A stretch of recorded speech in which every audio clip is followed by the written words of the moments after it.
Oh. Oh.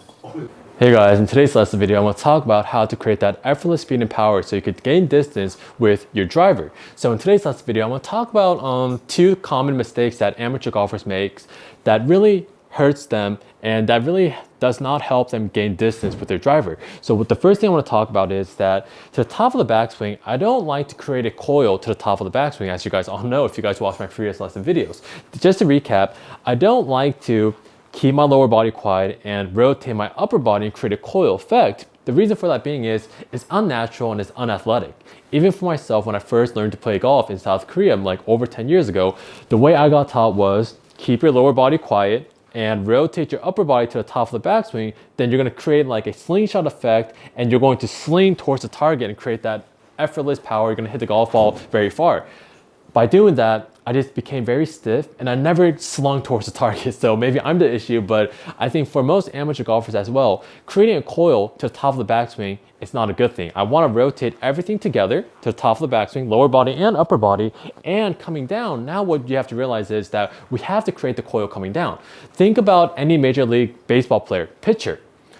Those pitchers are like an individual that throws the ball the fastest in the world. But if you take a look at those pitchers, there's never a pitcher on the mound that keeps their lower body quiet and just unwinds and rotates their upper body. Because from this position, I can't throw the ball probably over like 10 yards with that motion. If you take a look at Major League pitchers, they rotate everything together, then coming down, they create upper body and lower body separation, then they fling their arms towards the target. I know this probably wasn't the best pitching motion, but that's what happens. So what I want you to realize is that coil in the golf swing is a good thing, but it should not happen in the backswing. It should happen in transition coming down, and that's gonna really help you out. So what I want you guys to realize is that most amateur golfers from the top of the backswing, they try to hit the golf ball from the top. So the lower body and upper body is unwinding at a 1-to-1 ratio. Instead, what I want you to do is rotate everything together going back.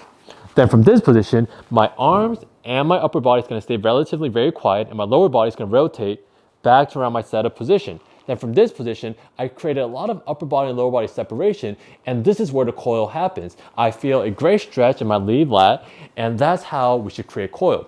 And we have to be very, very patient coming down. We can't be thinking about hitting the golf ball from the top of the backswing because everything takes time. And if you want to have club head speed in your golf swing, you have to allow time for the golf club to speed up. If we just hit the golf ball from the top of the backswing, we don't have the correct sequence. So even if we hit the golf ball very hard, the ball's not gonna go a far distance. So what we want to do is rotate everything together to the top of the backswing. Then my lower body's gonna rotate back to around my setup position. Then from this position, I'm going to throw my arms towards the target, and that's how I'm going to create that really good rubber band effect, and it happens coming down.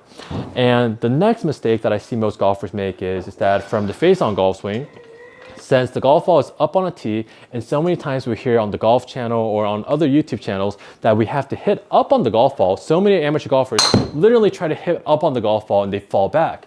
What I want you to realize is that just like an iron swing, the driver swing is the same. We have to feel like the golf club head actually falls and drops towards the ground. The club head has to drop towards the ground. But what happens is that most amateur golfers think that they're going to hit a pop-up where the golf ball just pops up in the air. But that happens not because the club head comes down towards the ground, but because my tilt actually comes forward and we get into a very, very steep position with my upper body. So as long as we keep my tilt at this position, tilted a little bit back because I grip my right hand underneath my left hand. As long as we keep my tilts and drop the club head coming down, we shouldn't have a pop-up shot. And it's gonna really help you gain that distance because what we have to realize is that, yes, on TrackMan, we do hit up on the golf ball, but that's because the ball is up forward in my stance, not because we actually hit up on it. So what I want you to feel is the club head should come down like an iron and just trust the process.